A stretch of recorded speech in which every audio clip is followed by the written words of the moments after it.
Maëva. Et on passera juste après aux questions-réponses. Je vous laisse un peu digérer. T'as le choix, soit tu te mets toute seule, soit tu te mets...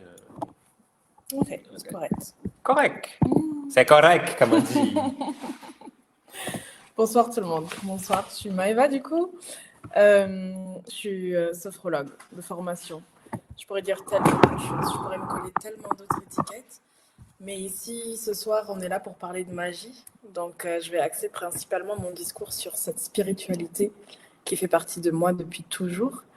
Et comme Jérémy m'avait très justement introduit tout à l'heure, je parle principalement du corps parce que c'est mon outil de travail, c'est mon outil de vie. Et tout le monde a un corps, tout le monde a cet outil, ce véhicule merveilleux. Donc apprenons à l'utiliser, apprenons à l'honorer pour justement recevoir ces cadeaux de la vie. Pendant que tu parlais, j'ai pris quelques petites notes parce que évidemment ça fait rebond, ça fait écho par rapport à mon vécu, par rapport à tous les témoignages que j'ai pu avoir des clientes que j'ai accompagnées en individuel principalement. Donc, si on parle ce soir de la magie de la vie, si on parle des cadeaux qu'on reçoit ou qu'on refuse effectivement, pour moi, il y a une nécessité de développer une certaine conscience. C'est-à-dire qu'une vie sans conscience, on ne peut pas forcément observer, avoir ce regard de détail ou bien de globalité, tout dépend de quel point de vue on se place, vis-à-vis de ce qu'on reçoit, de ce qu'on vit, de ce qu'on refuse, de ce qui nous ébranle, de ce qui nous bouscule. Donc la magie, c'est aussi ça, pour moi, c'est la conscience qu'on a là, de ce qu'on vit en fait au quotidien. Là, on est assis, on est installé, quel que soit où vous êtes en ligne, vous avez peut-être vécu des choses, vous êtes peut-être en train de faire des choses en même temps. À quel moment est-ce que vous avez posé la conscience sur tout ce que vous êtes en train de faire?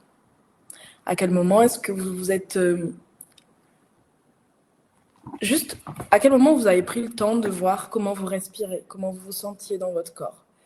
Et tout ça, pour moi, c'est vraiment des rappels pour se rendre compte à quel point la vie elle-même est magique. D'être là, c'est magique. D'être vivant, de pouvoir respirer, c'est magique. Et quand on ouvre son regard sur cette conscience-là, qui est partout, tout le temps, eh bien, c'est là qu'on va pouvoir observer et agrémenter progressivement, faire grossir notre regard magique sur la vie.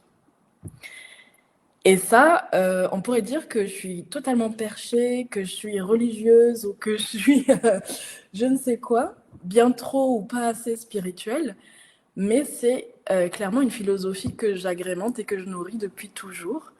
Et je crois que c'est pour ça que je suis tellement heureuse aujourd'hui. Parce que la magie, elle est partout, tout le temps, et je sais la voir. Je ne suis pas plus que quelqu'un, c'est juste que j'ai développé cette conscience naturellement, elle m'a été transmise, et ça c'est un beau cadeau, un bel héritage. Et voilà pourquoi, au moment présent, je sais que ma vie est magique, et je remercie tous les jours pour cette magie. Alors je vais rebondir sur une chose. Tu as parlé de rythme. Pour moi, le rythme, en fonction de l'autre, en fonction de soi, c'est éviter la comparaison déjà, de se dire, toi, tu as reçu ça, et toi, tu as ci, et toi, tu as ça. C'est-à-dire porter son regard à l'extérieur et se rendre compte à quel point l'autre a tellement plus que moi. Mais est-ce que justement, avec cette conscience, tu peux revenir à l'intérieur et te rendre compte de tout ce que tu as déjà? Donc chacun son rythme. Si on part de ce postulat-là, effectivement, ça relâche quelque chose. Ça relâche quelque chose et ça fait du bien de se rendre compte à quel point on a chacun notre timing divin, j'aime bien dire ça. C'est-à-dire que les cadeaux arrivent exactement au bon moment. Et c'est pas forcément le moment où tu t'y attendais.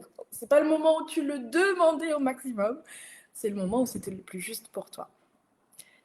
Et ça nécessite un travail d'acceptation. Ah, c'est pas évident. C'est pas évident du tout de se dire ouais, moi j'ai demandé, et puis j'ai tout fait comme il fallait, et puis j'ai fait mes gratitudes, et puis j'ai fait tout ce que j'ai vu sur internet, mais en fait mes cadeaux ils arrivent toujours pas.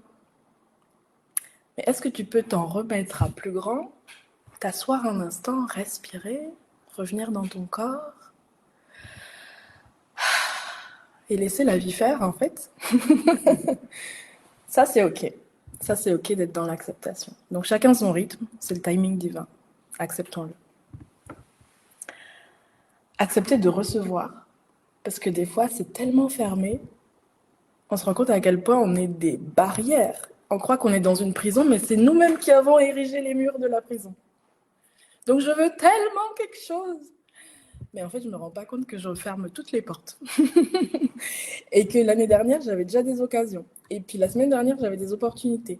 Et il y a plein de fenêtres qui sont ouvertes, mais moi, je les ferme parce que j'ai peur d'avoir froid. Ok. Je vous laisse intégrer ça. Regardez à quel point il y a plein de fenêtres qui sont ouvertes déjà.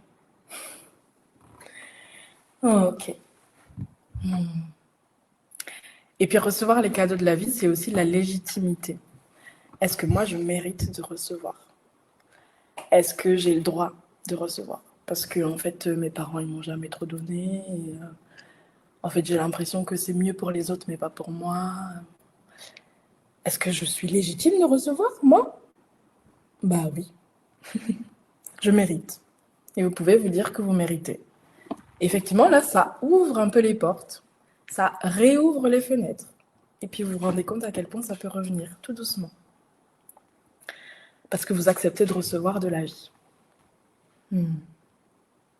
Et tout à l'heure, ça m'a interpellée parce que tu parlais de c'est bien, c'est mal, les cadeaux ils sont mauvais, les cadeaux ils sont positifs, et cette espèce de dualité qui parfois nous tiraille à l'intérieur, de dire ouais, je voudrais bien ça, mais en fait, le derrière de la face, il est tellement négatif que j'ose pas y aller. Mais en fait, selon moi, les cadeaux, c'est accepter toute la pièce, les deux faces de la pièce. Parce que dans tout ce que vous allez vivre et dans tout ce que vous allez traverser, il y aura du plus, il y aura du moins, il y aura du nuancé. Des fois, c'est beaucoup plus, mais des fois, c'est beaucoup moins. Et parfois, ça change. Et parfois, un plus qui était là l'année dernière, ben, en fait, il devient un moins. Et inversement. Donc, cette espèce de dualité, cette friction à l'intérieur, je pense qu'elle disparaît à partir du moment où on accepte tout. Et on se rend compte que oui, effectivement, on a la conscience que bah, tout existe et tout est juste. Donc si on prend ce recul-là, bah, tous les cadeaux, ils arrivent. Et on peut les recevoir. Pour moi, c'est ça la magie. Une belle magie, c'est l'acceptation de tout ce qui est. Je vous laisse prendre une respiration pour recevoir ça. Et puis laisser place au silence, parce que dans ma pratique, j'accorde beaucoup de temps au silence. Ça permet justement de développer cette conscience. Qu'est-ce que les mots font à l'intérieur de mon corps? À quoi je pense? Quels souvenirs reviennent à mon esprit à ce moment-là? Je vous rappelle à quel point votre corps, c'est votre vaisseau. Celui dans lequel vous traversez cette expérience qu'est la vie, du départ jusqu'à la fin. Est-ce qu'on peut honorer notre corps et prendre une inspiration? Et tout relâcher.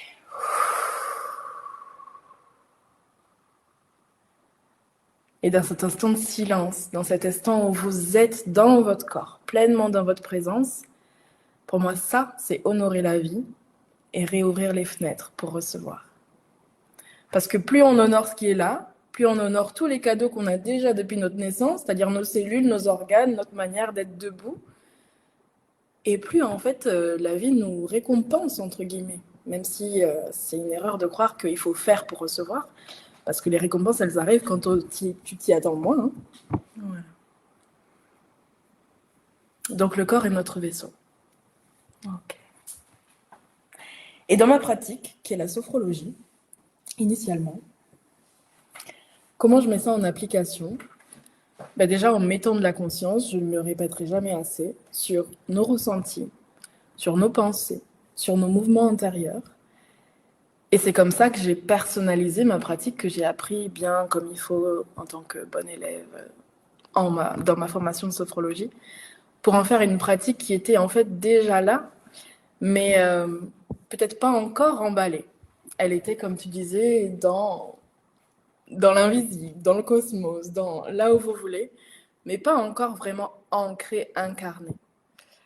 Et cette pratique, qui était déjà là depuis toujours, c'est être capable de mettre son corps en mouvement, d'être en réception des sons et des vibrations, parce que ça, vous le faites tout le temps sans même en avoir conscience, en écoutant de la musique, en chantant, en murmurant, et puis en posant notre conscience à l'intérieur.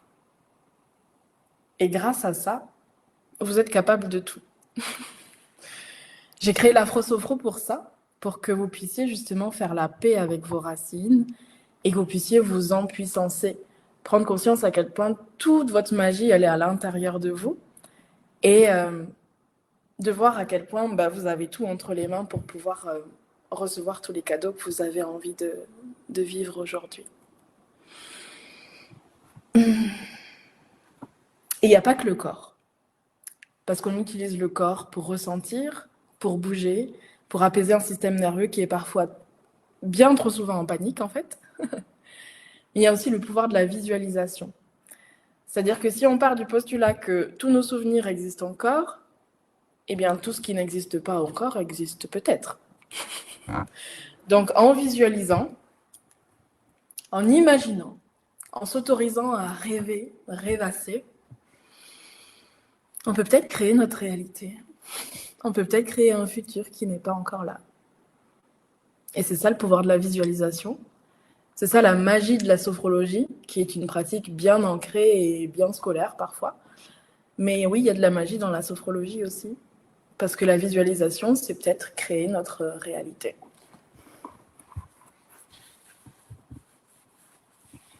J'ai encore 2 choses à dire. Moi, je suis là. Moi, je bois, je respire, je ressens, j'accueille tous les cadeaux. Bien. Je pense je suis pas tout seul. J'ai 2 choses à dire. Lorsque tu parlais du kilo de plumes et du kilo de plomb, j'associe les plumes à tout ce qu'on peut voir et ressentir au quotidien.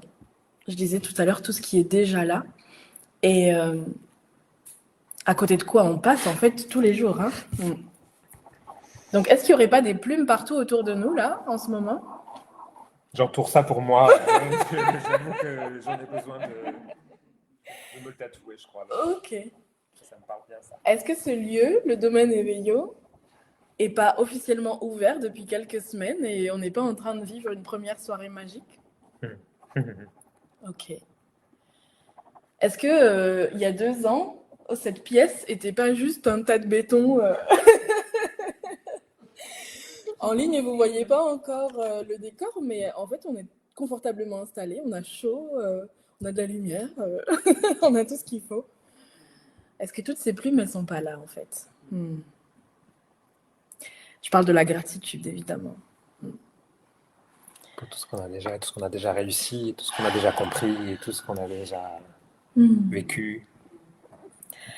Et à partir de là, je crois que la course s'arrête. On est constamment en train de courir après. Et si on revenait ici et qu'on regardait juste les plumes autour de nous? Okay. Et puis les plumes, c'est aussi nos victoires. Okay. Tout ce qu'on a déjà réussi. On a réussi à marcher, on a réussi à grandir, à passer des études ou pas, à passer des diplômes ou pas. En tout cas, on est vivant. C'est déjà une belle victoire. On a réussi à survivre. C'est déjà Rien une belle que victoire. ça, on devrait... C'est déjà une belle victoire. Merci. Et la deuxième chose que j'ai à dire, je m'arrêterai là, c'est que du coup, refuser les cadeaux mal emballés, c'est déjà les sentir. Développer notre intuition, parce qu'on sait, au fond on sait, hein, quand ça vient de loin là. Mais je savais, mais punaise, j'y suis allée quand même. Bien, quand c'est mal emballé, tu savais. Ok, alors fais-toi confiance maintenant, puisque tu sais. Du coup, tu peux dire non, tu peux les refuser. Et du coup, c'est la raison pour laquelle j'accompagne les femmes principalement à être libres et capables de vivre leurs rêves. Et je dis rêve parce que oui, nous pouvons encore rêver, quel que soit l'âge que nous avons. Et les deux mots sont importants, libre et capable de vivre nos rêves. Parce que la liberté, c'est justement se retirer tous les cadeaux mal emballés, toutes les croyances qu'on nous a inculquées, qui sont restées bien ancrées dans notre esprit. Donc tout ça en nettoie. Et capable, parce que oui, vous pouvez vous dire je peux. Grâce à la visualisation, grâce au corps, grâce à tous les outils, toutes les plumes que vous avez déjà, vous pouvez vous dire je peux. Et y aller pour créer votre nouvelle réalité. On peut vivre des rêves, des petits rêves, des grands rêves, peu importe. Vous pouvez vivre ce que vous voulez. C'est ça mon message pour vous.